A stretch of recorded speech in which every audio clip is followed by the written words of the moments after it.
आप तमामी हाज़रीन नाज़रीन व सामईन का खैर मकदम है आपके अपने ही YouTube channel A to Z info पर।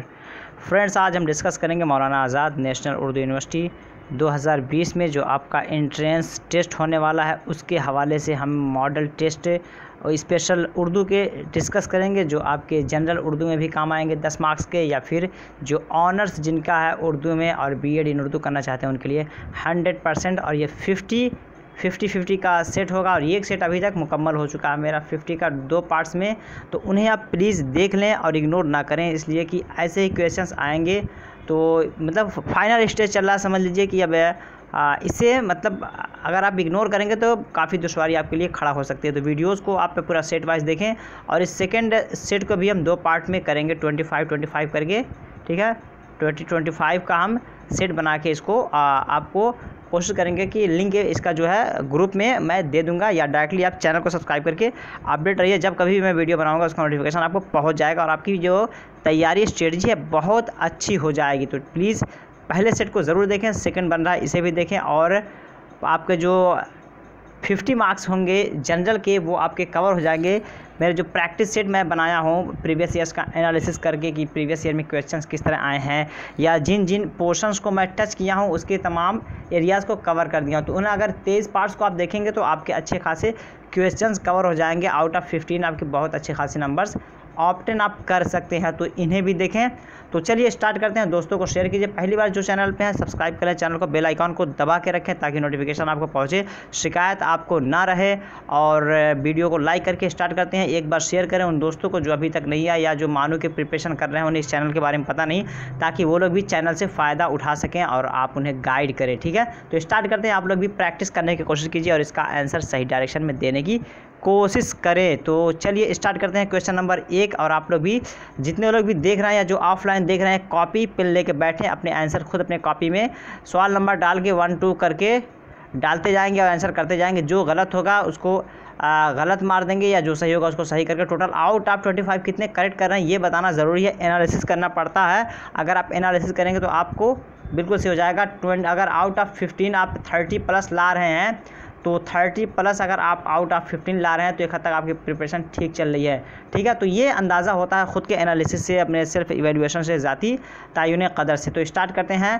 तंज़ियात व मज़हक़ात के मुसन्निफ़ का नाम क्या है? तंज़ियात व मज़हक़ात एक किताब है, तसनीफ़ है, उसके राइटर के बारे में पूछा जा रहा है। पहले जो पहले वाला वीडियो है अगर वो अभी तक आप नहीं देखें तो मैं बताना चाहूँगा कि उसमें पतरस बुखारी का नाम आया था, मतलब मज़ाहिया निगारों में, ठीक है।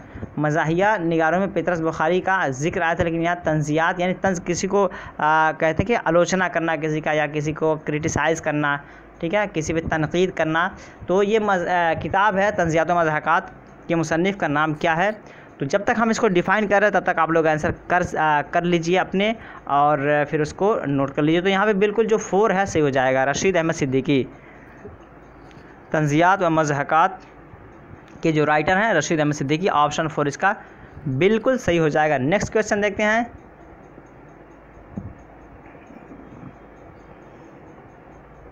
Question number 2। क्वेश्चन नंबर 2 में क्या कहा जा रहा है? कहा जा रहा है कि मंदरजा झेल शेर में कौन सी सिफत इस्तेमाल हुई है?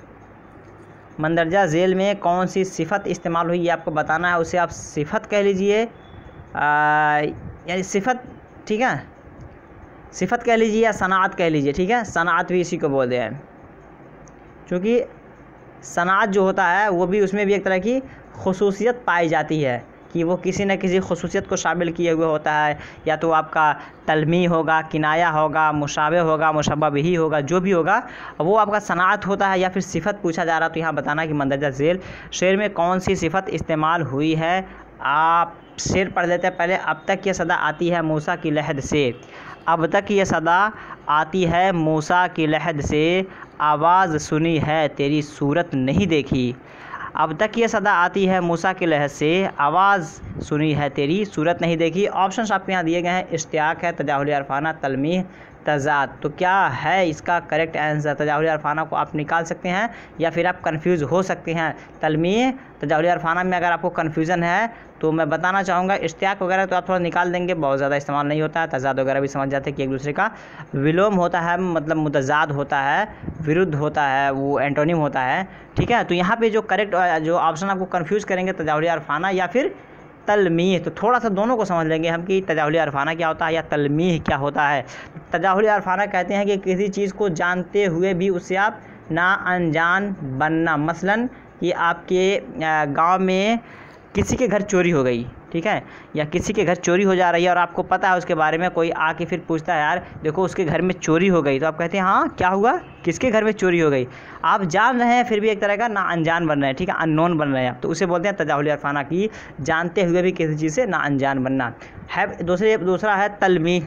तलमीह क्या होता है कि किसी शेर में कुछ ऐसे मखसूस अल्फाज को ज़िक्र करना जिससे कि किसी एक वाक़ये की जानिब इशारा करना मकसूद हो। तो यहाँ पे क्या कहा जा रहा है, अब तक ये सदा आती है मूसा के लहद से आवाज़ सुनी है तेरी सूरत नहीं देखी। तो यहाँ पे हज़रत मूसा अलैहिस्सलाम के वाक़ये की जानिब यहाँ इशारा किया जा रहा है, ठीक है। तो यहाँ पे जो करेक्ट हो जाएगा क्या होगा, वो बिल्कुल तलमीह करेक्ट हो जाएगा। तो ये कंफ्यूज होने की ज़रूरत नहीं है, तजाहुल अरफाना तलमीह। आई होप कि दोनों क्लियर हो गया। अगर आप इस तरह के क्वेश्चंस कहीं देखेंगे तो आप इंशाल्लाह अच्छा परफॉर्म करके आएंगे। थर्ड नंबर क्वेश्चन देखते हैं। क्वेश्चन नंबर 3 में क्या कहा जा रहा है, सरशूर अंगेज़ के मुसन्निफ़ का नाम क्या है। सरशूर अंगेज़ के मुसन्निफ़ का नाम क्या है। गोपी चंद नारंग, निसार अहमद फ़ारूक़ी, शमशुर रहमान फ़ारूक़ी, रफ़ी अहमद क़ुदवाई। तो क्या होगा इसका करेक्ट आंसर, गोपी चंद नारंग, निसार अहमद फ़ारूक़ी, शमशुर रहमान फ़ारूक़ी या फिर रफ़ी अहमद क़ुदवाई। इसका करेक्ट आंसर क्या है, आप लोग इसका आंसर सोच सकते हैं। 3 का देख लेते हैं, बिल्कुल जो करेक्ट हो जाएगा वो शमशुर रहमान फ़ारूक़ी, ठीक है। शमशुर रहमान फ़ारूक़ी इसके राइटर हैं। ये अदब से मुताल्लिक़ है, अदब में बुक्स से क्वेश्चंस बनते हैं, तो जनरल के लोग भी देखें, इसलिए कि वहाँ भी कुछ अदब से अगर क्वेश्चन पूछ लिए जाएँ तो आप आसानी से कर सकें, या फिर उर्दू से जो है वो तो 100% इसे देख लें और लाइन बाय लाइन इसको याद कर लें please. I request to all those who want to pursue BEd in Urdu in MANUU specially, ठीक है।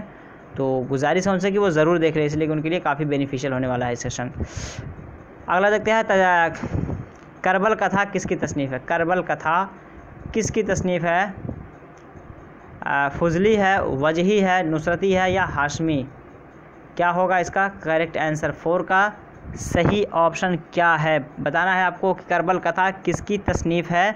और जो लोग MA की तैयारी कर रहे हैं, फिर कह दे रहा हूँ, MA की तैयारी कर रहे हैं, वो जामिया से कर रहे हों, JNU से कर रहे हों, ये जहाँ कहीं भी आपके MU का हो गया, जहाँ कहीं भी MA इन उर्दू के परीक्षार्थी हैं और वो तैयारी करना चाहते हैं और इस तरह के क्वेश्चंस उनको काम करेंगे, तो वो लोग भी ज़रूर देखें, इसलिए कि BEd का जो 50 क्वेश्चंस होता है या फिर MA के जो क्वेश्चंस होते हैं सेम होते हैं, अदब के होते हैं, अच्छे लेवल के क्वेश्चन होते हैं, ठीक है। तो वो लोग भी देखें और अपनी तैयारी अच्छी करें, क्योंकि एग्ज़ाम आजकल जो थोड़ा डिले हो रहा है तो वो उनकी तैयारी भी आई होप कि बहुत अच्छी नहीं हो पा रही है। तो इस तरह वीडियो को देखें तो अच्छी हो जाएगी उनकी तैयारी।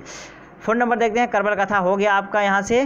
तो करबल कथा का 4 का राइट आंसर क्या हो जाएगा, यहाँ पे जो हो जाएगा फजली जो है बिल्कुल करेक्ट हो जाएगा, ठीक है। ये ऑप्शन 1 इसका सही हो जाएगा। 5 नंबर देखते हैं, रशीद अहमद सिद्दीकी कहाँ के रहने वाले थे। रशीद अहमद सिद्दीकी कहाँ के रहने वाले थे। ऑप्शंस आपके यहाँ पे हैं, आज़मगढ़, अलीगढ़, जौनपुर, फैज़ाबाद।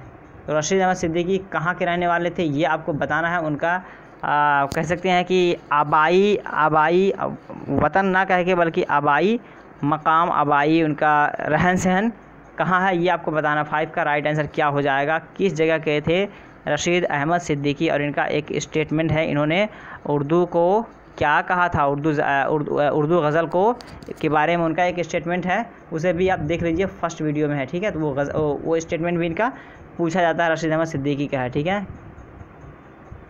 तो यहाँ पे करेक्ट हो जाएगा बिल्कुल 3 जो है वो सही हो जाएगा। 5 का ऑप्शन 3 यहाँ पे सही हो जाएगा। नेक्स्ट क्वेश्चन देखते हैं, क्वेश्चन नंबर आपका 6 है। क्वेश्चन नंबर 6 में कहा जा रहा है, दरियाए लताफ़त का ताल्लुक़ किस सिन्फ़ से है। दरियाए लताफ़त का ताल्लुक़ किस सिन्फ़ से है। ये दरियाए लताफ़त जो है वो सिन्फ़ समझ लीजिए कि एक तरह का होता है कि टाइप्स, सिंफ माने टाइप्स, प्रकार, किस प्रकार की ये किताब है। ये आपका लिटरेचर है, ग्रामर है, पोइट्री है, प्रोज है, कविता है, कथन है, गद्यांश पद्यांश है, क्या है यही कहा जा रहा है। और उसी को यहाँ उर्दू में नाम दे दिया जाता है। तमसील है, ज़बान है, क़िस्सा है, तंज़ है। ठीक है, तमसील क्या होता है कि एक तरह का तमसीली नुक्ता निगारी होता है इसमें। ज़बान जो होता है ग्रामर से ताल्लुक़ है, क़िस्सा है कहानी वाक़यात पे निर्भर करता। तंज़ जो होता है एक तरह का क्रिटिकल व्यूज़ देना, किसी पे आलोचना करना, आलोचनात्मक विचार रखना। ठीक है, तो आई होप कि मैं समझाने की कोशिश कर रहा हूँ कि लैंग्वेज इसलिए कि जो उर्दू से नहीं होंगे उनको थोड़ी दिक्कत होगी, तंज़ के माना क्या है, ठीक है, तमसील के माना क्या है। तो मैं कोशिश करता हूँ कि थोड़ा बहुत सभी को अगर फ़ायदा हो जा रहा है, जिनको ऑलरेडी पता है उनको तो पता है, जिनको नहीं पता उनको अगर फ़ायदा हो जाए तो अच्छी बात है। तो 6 का यहाँ पे राइट आंसर क्या हो जाएगा, बिल्कुल दरियाए लताफ़त, ये ग्रामर की बुक है, ज़बान। ठीक है, ये ज़बान लैंग्वेज की बुक है, तो ऑप्शन यहाँ पे 2 जो है बिल्कुल सही हो जाएगा। 7 नंबर देखते हैं, शेरुल आजम किसकी तसनीफ़ है। शेरुल आजम किसकी तसनीफ़ है। हाली, शिबली, सैयद सुलेमान नदवी, अब्दुस्सलाम नदवी। तो क्या होगा इसका 7 का राइट ऑप्शन। 7 का राइट ऑप्शन क्या हो जाएगा, बिल्कुल यहाँ पे करेक्ट हो जाएगा। इससे पहले मैं बता दूं कि शेरुल आजम, अगर आप लोग को थोड़ा कन्फ्यूज हो रहे हैं तो मैं बताना चाहूँगा, एक क्लू देना चाहूँगा 7 में कि सीरतुन नबी के मुसन्निफ़ जो माने जाते हैं वही हैं। आप इससे अंदाज़ा लगा लीजिए। अब इसका आंसर सुन लीजिए यहाँ पे, बिल्कुल शिबली नोमानी। ठीक है, तो शिबली नोमानी और सीरतुन नबी जो बुक है उसके भी राइटर माने जाते हैं, मुसन्निफ़ माने जाते हैं, और शेरुल आजम के मुसन्निफ़ भी वही माने जाते हैं। तो यहाँ पे 2 जो है बिल्कुल इसका सही जवाब हो जाएगा। क्वेश्चन नंबर 8 देखते हैं, शेरुल हिंद के मुसन्निफ़ का नाम क्या है। शेरुल हिंद के मुसन्निफ़ का नाम क्या है आपको बताना है। हाली, शिबली, सैयद सुलेमान नदवी, अब्दुस्सलाम नदवी। तो शेरुल हिंद के मुसन्निफ़ का नाम क्या है। हाली, शिबली, सैयद सुलेमान नदवी, अब्दुस्सलाम नदवी। तो इसमें से करेक्ट आंसर ऑप्शन क्या होगा शेरुल हिंद के हवाले से। तो 8 का करेक्ट ऑप्शन क्या हो जाएगा, बिल्कुल यहाँ पे शेरुल हिंद के मुसन्निफ़ जो माने जाते हैं अब्दुस्सलाम नदवी। तो ये बिल्कुल आपका करेक्ट हो जाएगा। जो लोग ताख़ीर से आए वो लोग वीडियो को ज़रूर देख लेंगे, बाद में जो छूट गया इसलिए कि यूट्यूब पे ये पड़ा रहेगा। और जितने लोग ज्वाइन हैं प्लीज़ वो लोग दोस्तों को शेयर कर दें कि मतलब जो अभी तक नहीं आए हैं, या फिर आप लोग उन्हें बुलाने की कोशिश करें ताकि वो लोग भी आकर अपनी तैयारी कर लें। और एक मरतबा आप लोग सभी वीडियो को लाइक करें जो अभी तक लाइक नहीं किए हैं। ठीक है, तो चलिए नेक्स्ट क्वेश्चन देखते हैं। क्वेश्चन नंबर 9, नज़ीर अकबर आबादी की शायरी का मौजू क्या है। नज़ीर अकबर आबादी की शायरी का मौजू क्या है। इस्लाही, सियासी, मुश्तरका तहज़ीब, इनकलाबी। नज़ीर अकबर आबादी की शायरी का मौजू क्या है। नज़ीर अकबर आबादी मतलब शेर गोई में उनको शोहरत हासिल है। तो किस टाइप की वो शेर गोई करते थे या किस टॉपिक के मौजू पे उनका कलाम होता था। इस्लाही, सियासी, मुश्तरका तहज़ीब, इनकलाबी। तो इनके मानी क्या है। इस्लाही क्या है, मतलब एक तरह का रिफॉर्मेशन जो होता है, मतलब सुधार। ठीक है, मतलब लोगों को नसीहत करना, समाज में नसीहत करना। उनके कहने का मतलब कि पिंदो नसाहे के बेस पे है, रिफॉर्मेशन सुधार से संबंधित है। सियासी, पॉलिटिक्स कह सकते हैं, सियासत कह सकते हैं जिसको बोलते हैं। ठीक है, राजनीति पे, या फिर मुश्तरका तहज़ीब, मिसलेनियस कल्चर पे। ठीक है, मुश्तरका तहज़ीब, मिसलेनियस कल्चर, इसको हिंदी में अगर कहें तो फिर कह सकते हैं कि बहुत सारे जो आपके रस्म व रिवाज हैं, या फिर I am forgetting the exact word of Hindi, मुझे या हिंदी इसकी नहीं आ रही है क्या है। ठीक है, तो इनकलाब मतलब एक तरह का इनकलाबी बातें, रिवोल्यूशन एक मतलब भावनात्मक बात कहना कि लोगों के अंदर एक जज्बा, एक रिवोल्यूशन, इनकलाब पैदा हो जाए। ठीक है, 11 नंबर देखते हैं। सो आपका यहाँ पे 9 का जो करेक्ट आंसर हो जाएगा यहाँ पे बिल्कुल वो मुश्तरका तहज़ीब। ठीक है, मुश्तरका तहज़ीब पे वो लिखते थे। मिली जुली जो तहज़ीब होती है, मिला जुला जो उनका एक तरह का संस्कृति। ठीक है, संस्कृति, तहज़ीब को बोलते हैं संस्कृति। ठीक है,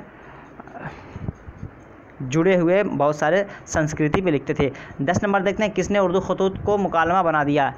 उर्दू खतूत को मुकालमा किसने बना दिया। आपके ऑप्शन है इंशाअल्लाह खाइंशा, गालिब, हाली, अबुल कलाम आज़ाद। तो क्या होगा 10 का राइट ऑप्शन। किसने उर्दू खतूत को मुकालमा बनाया। उर्दू खतूत को मुकालमा बनाने वाले शख्स का नाम क्या है आपको ये बताना है। उर्दू खतूत को मुकालमा बना दिया, किसने बनाया, उसके राइटर कौन है, या वो शख्स कौन है ये आपको बताना है। इंशाअल्लाह ख़ैर गालिब हाली अबुल कलाम आज़ाद।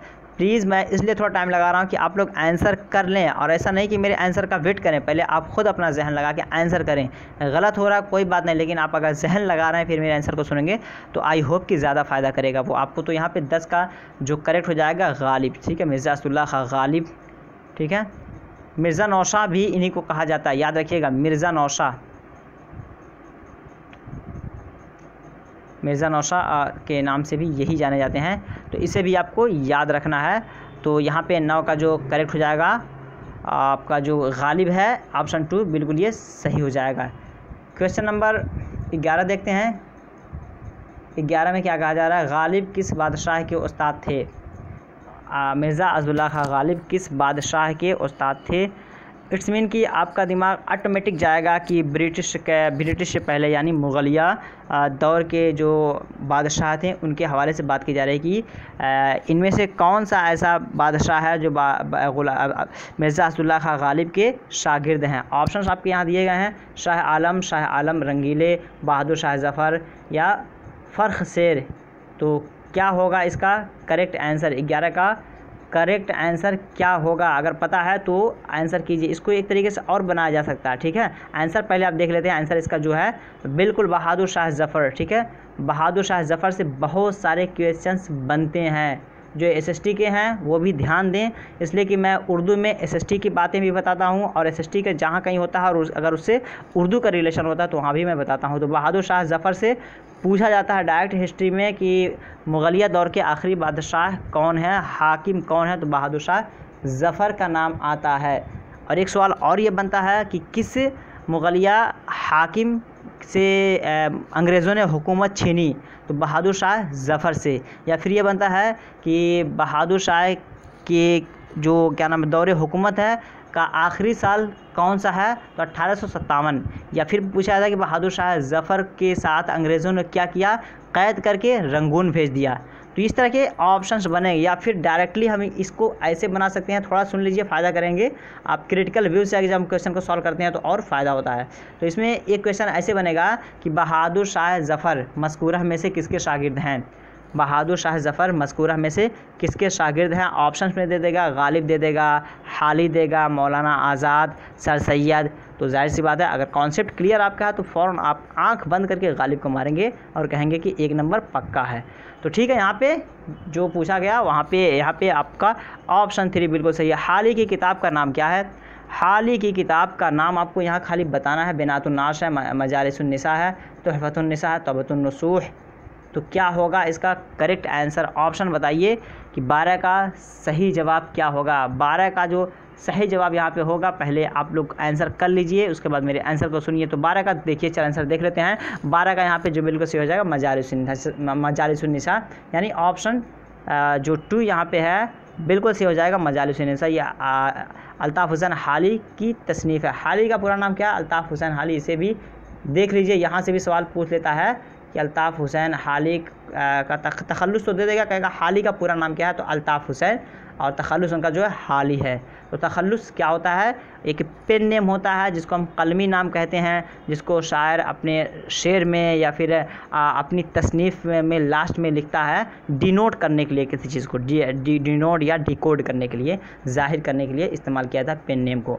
तो यहाँ पे ऑप्शन 2 जो 12 का ऑप्शन 2 है बिल्कुल सही हो जाएगा। नेक्स्ट क्वेश्चन देखते हैं। क्वेश्चन नंबर आपका है 13 है। प्रोफेसर आज़ाद इंशा परदाज हैं, ठीक है। उन्हें किसी सैयारे की ज़रूरत नहीं, यह कौल किसका है। ये स्टेटमेंट है आपका यहाँ से यहाँ तक। प्रोफेसर आज़ाद इंशा परदाज हैं, उन्हें किसी सैयारे की ज़रूरत नहीं। तो सैयारा और सितारा यानी प्लैनेट से यहाँ पे बात चल रही है, या फिर कह सकते हैं कि उन्हें किसी उरूज की ज़रूरत नहीं, एक जगह से दूसरे जगह जाने के लिए किसी मतलब रिसोर्स की ज़रूरत नहीं, वो ख़ुद अपने आप में कामिल इंसान है। तो ये पूछा जा रहा है कि ये स्टेटमेंट, कथन जो है ना, कौल को क्या कहते हैं। कौल को अगर हिंदी में आप समझें तो कथन बोलते हैं उसको, और अंग्रेज़ी में उसको स्टेटमेंट बोलते हैं, कोटेशन बोलते हैं। तो ये आप समझ लीजिए, यहाँ पे हाली है, अबुल कलाम आज़ाद है, मेहदी अफ़ादी है, अब्दुल माजिद दरियाबादी। तो क्या होगा, किसने कहा था, प्रोफेसर आज़ाद इंशा परदाज हैं, उन्हें किसी सैयारे की ज़रूरत नहीं है। तो 13 का राइट ऑप्शन क्या होगा। थोड़ा सा पेशेंस बना के बैठिए, काफ़ी फ़ायदा होगा। लास्ट तक बने रहिए और दोस्तों को शेयर करें कि वो लोग भी इसे देखें और समय दें। इससे ज़्यादा समय आप दूसरी जगह स्पेंड करते होंगे, बट यहाँ पे अगर स्पेंड करेंगे या तो आपको फ़ायदा होगा इंशाअल्लाह। तो 13 का करेक्ट आंसर जो हो जाएगा यहाँ पे, बिल्कुल यहाँ पे जो करेक्ट होगा वो क्या है, मेहदी अफादी। तो यहाँ पे मेहदी अफादी का जो ऑप्शन है थोड़ा सा अनोखा नेम कह सकते हैं, यहाँ बहुत ज़्यादा नेम फेम नहीं है, चर्चित जो नाम ये नहीं ज़्यादा है, लेकिन यहाँ से क्वेश्चन अगर पूछ रहा तो ये आपका आंसर हो जाएगा कि मेहदी अफादी का कहना है कि प्रोफेसर आज़ाद इंशा परदाज हैं, उन्हें किसी सैयारे की ज़रूरत नहीं है। ठीक है, 14 नंबर देखते हैं। 14 में कहा जा रहा है मोहम्मद हुसैन आज़ाद के मुतालिक किसने लिखा है कि वो गप्पी भी हाँक रहता है तो वही सलाम होती है। ठीक है, मोहम्मद हुसैन के आज़ाद के बारे में एक स्टेटमेंट है कि वो गप्पे भी हाँकता है तो वही सलाम होता है, यानी उनका एक तरह का लग़्व बातें करना भी माना खेज़ होता है। क्योंकि यहाँ पे गप्पे हाँकना है तो यहाँ पे इसको देख लीजिए, गप्पे भी हाँक रहता है तो वही सलाम होती है।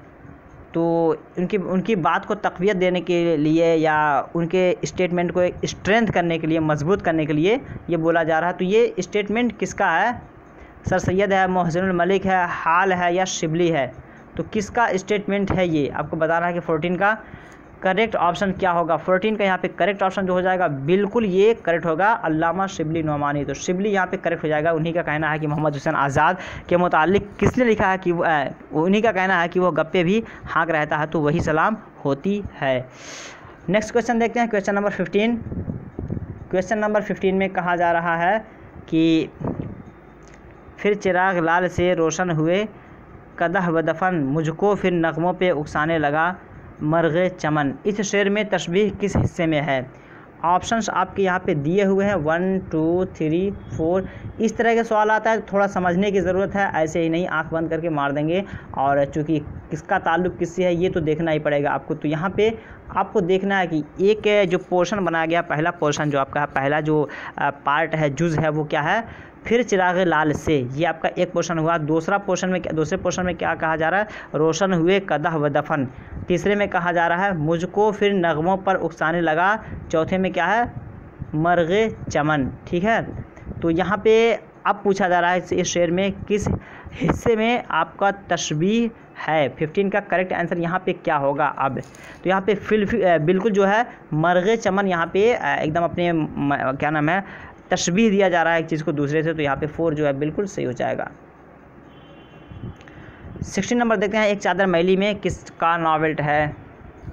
एक चादर मैली में इससे पहले भी मेरे वीडियोस में ये गुज़रा है, तो आई होप कि अगर आप उसे देखें तो यहाँ आंसर आप सही करेंगे, गलत नहीं करेंगे। एक चादर मैली में किसका नॉवेल्ट है? ठीक है, आपके ऑप्शन यहाँ पे सज्जाद ज़हीर, अज़ीज़ अहमद, राजेंद्र सिंह बैदी, अली अब्बास हुसैनी। तो बताइए एक चादर मैली में किसका नॉवेल्ट है? सवाल पहले समझें, अदरवाइज़ इसका आंसर आप लोग डायरेक्ट मारेंगे सज्जाद ज़हीर। मुझे पता है, इसलिए कि आप प्रीवियस वीडियो देखे होंगे और वहाँ पे मैं बताया हूँ कि एक चादर, अगर इस तरह पूछेगा चादर मैली सी ये के मुसन्निफ़ कौन है तो सज्जाद ज़हीर होगा, लेकिन यहाँ ये नहीं पूछा जा रहा बल्कि नॉवेल्ट है। ठीक है, एक चादर मैली में किसका नॉवेल्ट है, यानी किसके बारे में वो मतलब मेंशन है। ठीक है, तो यहाँ पे 16 का जो करेक्ट आंसर हो जाएगा वो आपका राजेंद्र सिंह बैदी होगा। तो यहाँ से 2 सवाल बनते हैं, एक तरह का एक चादर मैली जो है उससे 2 सवाल बन जाते हैं कि ये किसका है और इसमें किसका नॉवेल्ट है। तो है सज्जाद ज़हीर का।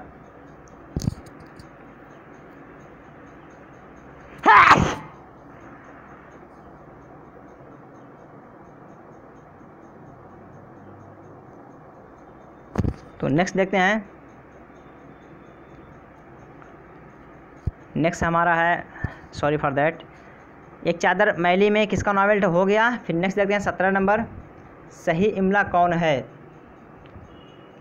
सही इमला कौन है आपको बताना। यहाँ पे आपका जो डिक्टेशन है उर्दू है वो चेक किया जाएगा। तो आपको देखा होगा, पहले सेट आप किए होंगे तो उसमें भी आपको दिखा होगा अदब के क्वेश्चंस प्लस आपके कवायद के क्वेश्चंस प्लस आपके बलागत के क्वेश्चंस, जो एक तरह का क्वेश्चन बनता है एक सेट में, बिल्कुल सारी चीज़ों को उसमें शामिल करके दिया गया। अदब के भी क्वेश्चंस हैं, ग्रामर के भी क्वेश्चन हैं, बलागत के भी क्वेश्चंस हैं, और यही हाल आपको इस सेट में भी देखने को मिल रहा है। तो एक तरह का पूरा प्रैक्टिस सेट है, इसे ज़रूर देखें, काफ़ी फ़ायदा होगा। सही इमला बताना है, कायदा कायदा मतलब पढ़ने की ज़रूरत ही नहीं, आपको आंसर करने की ज़रूरत है इसमें, ठीक है। तो क्या होगा 17 का करेक्ट क्या होगा? 17 का करेक्ट, आई होप कि सभी लोग करेक्ट करेंगे, इसका करेक्ट का करेक्ट ही करेंगे, ठीक है। सही इमले को सही इमला आप लोग बताएंगे इंशाअल्लाह, आई होप। तो यहाँ पे बिल्कुल 17 का जो करेक्ट हो जाएगा वो आपका ऑप्शन नंबर कायदा, ठीक है। कायदा क्या होता है? ग्रामर को बोलते हैं, ठीक है। ग्रामर जो है उसे हम बोलते हैं कायदा। अगला देखते हैं क्वेश्चन नंबर 18, मिल्लत बैज़ा से कौन मुराद है? मिल्लत बैज़ा से कौन मुराद है? एक शेर है उसमें मिल्लत बैज़ा का लफ्ज़ आया है, उससे कौन मुराद है ये बताना है। रब्त व ज़ब्त मिल्लत बैज़ा है, मशरिक़ की बुखार की बुखारा, एशिया वाले हैं उस नुक्ते से अब तक बेखबर। फिर पढ़ते हैं एक मरतबा, रब्त व ज़ब्त मिल्लत बैज़ा है, मशरिक़ की बुखारा, एशिया वाले हैं उस नुक्ते से अब तक बेखबर। ये क्या है? सफ़ेद मिल्लत बैज़ा से क्या मुराद है? मिल्लत बैज़ा यहाँ पे है, इससे हम बात करते हैं। सफ़ेद फाम कौम, सलमान, चीनी या ईरानी, क्या होगा इसका करेक्ट आंसर? कौन मुराद है इससे?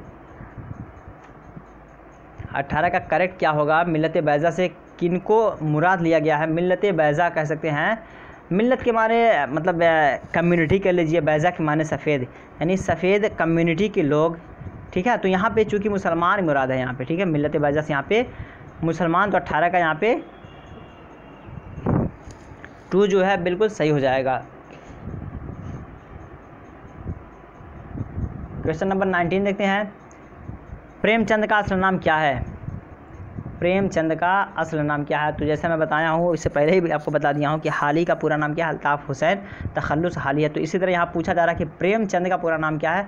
ब्रिज नारायण, ब्रिज मोहन और बसंत राय, धनपत राय, ठीक है।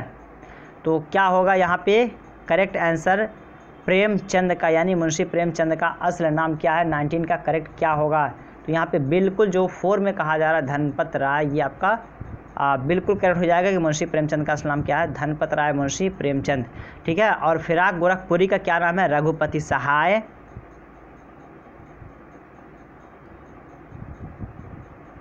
रघुपति सहाय सुन लीजिए, आई होप कि काफ़ी होगा। रघुपति सहाय, फिराक गोरखपुरी। तो ये कुछ आसमा हैं जिनसे क्वेश्चंस बनते हैं। तो एक मैं मतलब सीरीज़ लेके आऊँगा या 1-2 पेज के मैं लेकर आऊँगा जिसमें तमाम मतलब जो उदबा हैं, ठीक है, उनके बारे में रहेगा। तो वहाँ से आप लोग देख लीजिएगा, वहाँ पे तवारीख़ भी, उनके नाम, उनकी तसानीफ़ को भी मैं ज़िक्र कर दूँगा कि किसी दिन। चलिए 20 नंबर देखते हैं, शायर बेदिमाग किसको कहा गया है? शायर बेदिमाग किसे कहा गया? मसहफ़ी, नासिख, सौदा या मीर तक़ी मीर, किसको कहा गया शायर बेदिमाग? यानी शायर बेदिमाग के नाम से किसे याद किया गया, पुकारा गया, कहा गया, ये आपको बताना। मसहफ़ी, नासिख, सौदा या मीर तक़ी मीर। तो क्या होगा 20 का करेक्ट आंसर? 20 का करेक्ट आंसर क्या होगा? किसको कहा गया शायर बेदिमाग? चलिए, तो यहाँ पे मीर तक़ी मीर का ऑप्शन बिल्कुल सही हो जाएगा, ठीक है। तो ऑप्शन यहाँ पे जो 4 है ये बिल्कुल 20 सवाल नंबर 20 का सही जवाब हो जाएगा। नेक्स्ट क्वेश्चन देखते हैं, क्वेश्चन नंबर 21 में क्या कहा जा रहा है? 21 में कहा जा रहा है गालिब का सन्ने वफ़ात क्या है? गालिब का सन्ने वफ़ात आपको बताना है कि उनका वफ़ात कब हुआ। ऑप्शंस आपके यहाँ पे दिए गए हैं। 1900 अवलन तो आप पहचानने की भी कोशिश करें, मैं नहीं पढ़ूँगा ऑप्शन, मैं इसलिए कि कुछ लोगों को दिक्कत है कि वो नंबर ही नहीं पढ़ पाते हैं उर्दू का, ठीक है। तो प्लीज़ नंबर पढ़ें आप लोग, नंबर आप पढ़ना सीख लें, क्योंकि यहाँ पे जो नंबर्स आपके मिलेंगे देखने को, डेट ऑफ बर्थ वगैरह या डेट ऑफ एक्सपायरिंग मतलब सन्ने वफ़ात, सन्ने पैदाइश, वो आपको उर्दू ही में देखने को मिलेगा। तो आप इसे पहचानने की कोशिश करें, प्रैक्टिस कर लें, 1-2 दिन कर लेंगे तो पूरी गिनती आपको समझ में आ जाएगी। बहुत ज़्यादा नहीं, मैं उन्हें कहना चाहूँगा जिन्हें नहीं आ रहा, जिनको आ रहा है वो समझ गए होंगे। तो इसी वजह से मैं नहीं पढ़ रहा हूँ। इनके ऑप्शंस आप लोग खुद अंदाज़ा लगाएं, अगर आपको पता भी है तो उर्दू में अगर करेंगे इसका मतलब कि आप सही नंबर को पहचान रहे हैं। तो चलिए देख लेते हैं कि 21 का करेक्ट ऑप्शन क्या होगा। 21 का करेक्ट ऑप्शन जो है ऑप्शन 3 बिल्कुल यहाँ पे सही हो जाएगा। 1871 1871 यहाँ पे बिल्कुल सही हो जाएगा, ठीक है। 1871 उसे कहते हैं 1871, समझ लीजिए। इसलिए रुक गया था कि जिनकी उर्दू नंबर में दिक्कत है, जिनको वो थोड़ा सा इम्प्रूव करें उसे, ठीक है। ज़ाहिरदार बेग किस किताब का किरदार है? ज़ाहिरदार बेग एक किरदार है, किस किताब का, ये आपको बताना है कि ज़ाहिरदार बेग किस किताब का किरदार है। तौबतुन नसूह, रोबा के सादिक़ा, फसाना आज़ाद, इमराओ जान अदा। तो ज़ाहिर दार बेग किस किताब का किरदार है ये आपको बताना है। तो क्या होगा इसका करेक्ट आंसर? 22 का सही जवाब क्या होगा? 22 का सही जवाब जो यहाँ पे हो जाएगा बिल्कुल जो सही होगा वो तौबतुन नसूह, बिल्कुल ये करेक्ट हो जाएगा तौबतुन नसूह। अगला सवाल देखते हैं 23 नंबर 23, सवाल नंबर 23 में कहा जा रहा है कि रुमान और इनकलाब का इम्तिज़ाज किस शायर के कलाम में पाया जाता है? रुमान और इनकलाब का इम्तिज़ाज किस शायर के कलाम में पाया जाता है? यानी कह सकते हैं रुमानी और इनकलाबी, ठीक है। इनकलाबी एक तरह का रिवोल्यूशनरी, एक तरह जज्बाती बयान, या एक तरह का रुमानी, उसमें झलक किसके कलाम में पाया जाता है? इकबाल है, जोश है, एहसान दानिश, एहसान बेग। तो किसके कलाम में पाया जाता है? रुमान और इनकलाब का इम्तिज़ाज किस शायर के कलाम में पाया जाता है ये बताना है। तो 23 का करेक्ट ऑप्शन क्या हो जाएगा? चूँकि इनकलाब जोश से संबंधित है, थोड़ा सा याद कर लीजिए यहाँ पे। इनकलाब जो होता है जोश होता है, एक तरफ इंसान एकदम इमोशनल होता है, तो इस तरह थोड़ा सा रिलेट कर लीजिए। तो यहाँ पे करेक्ट जो हो जाएगा आप लोगों का ऑप्शन 2 बिल्कुल सही हो जाएगा। लास्ट सेकंड क्वेश्चन देखते हैं आज, क्योंकि 25 ही करेंगे हम, तो ये लास्ट सेकंड होगा आज का हमारा। तो इसमें कहा जा रहा है कि मंदरजा झेल शेर में नगमा जन से क्या मुराद है? जो लोग आए हैं या जो लोग ऑफलाइन देख रहे हैं, किसी भी सोशल मीडिया से आप देख रहे हैं, तो चैनल को प्लीज़ सब्सक्राइब करें। अगर आप मानू की प्रिपरेशन करना चाहते हैं या दीगर कॉम्पिटिटिव एग्ज़ाम्स की प्रिपरेशन करना चाहते हैं, एमएड की करना चाहते हैं, नेट जेआरएफ या फिर सीटेट वगैरह की एजुकेशनल वीडियोज़ लेना चाहते हैं, तो आपको इस चैनल पर मिल जाएगा, लेकिन चैनल से अपडेट रहेंगे तभी मिलेगा। डिस्क्रिप्शन बॉक्स में आपको टेलीग्राम व्हाट्सएप ग्रुप का लिंक दिया है, वहाँ से आप मेरे साथ ज्वाइन हो सकते हैं, ठीक है। या फिर मैं लास्ट में अपना नंबर दे दूंगा, वहाँ से भी आप मुझे मैसेज करेंगे, मैं ग्रुप में आपको ऐड कर दूंगा, ठीक है। तो 24 का शेर में नगमे ज़न से क्या मुराद है? एक शेर है उसमें नगमे ज़न का लफ्ज़ गुजरा है, उससे क्या मुराद है ये आपको बताना है। देखते हैं ऑप्शंस क्या दिए गए हैं यहाँ पे, पहले पढ़ लेते हैं। गुल का जो अलम चमन चमन है, हों बुलबुले खामा नगमे ज़न है। तो क्या है इसका सही होगा?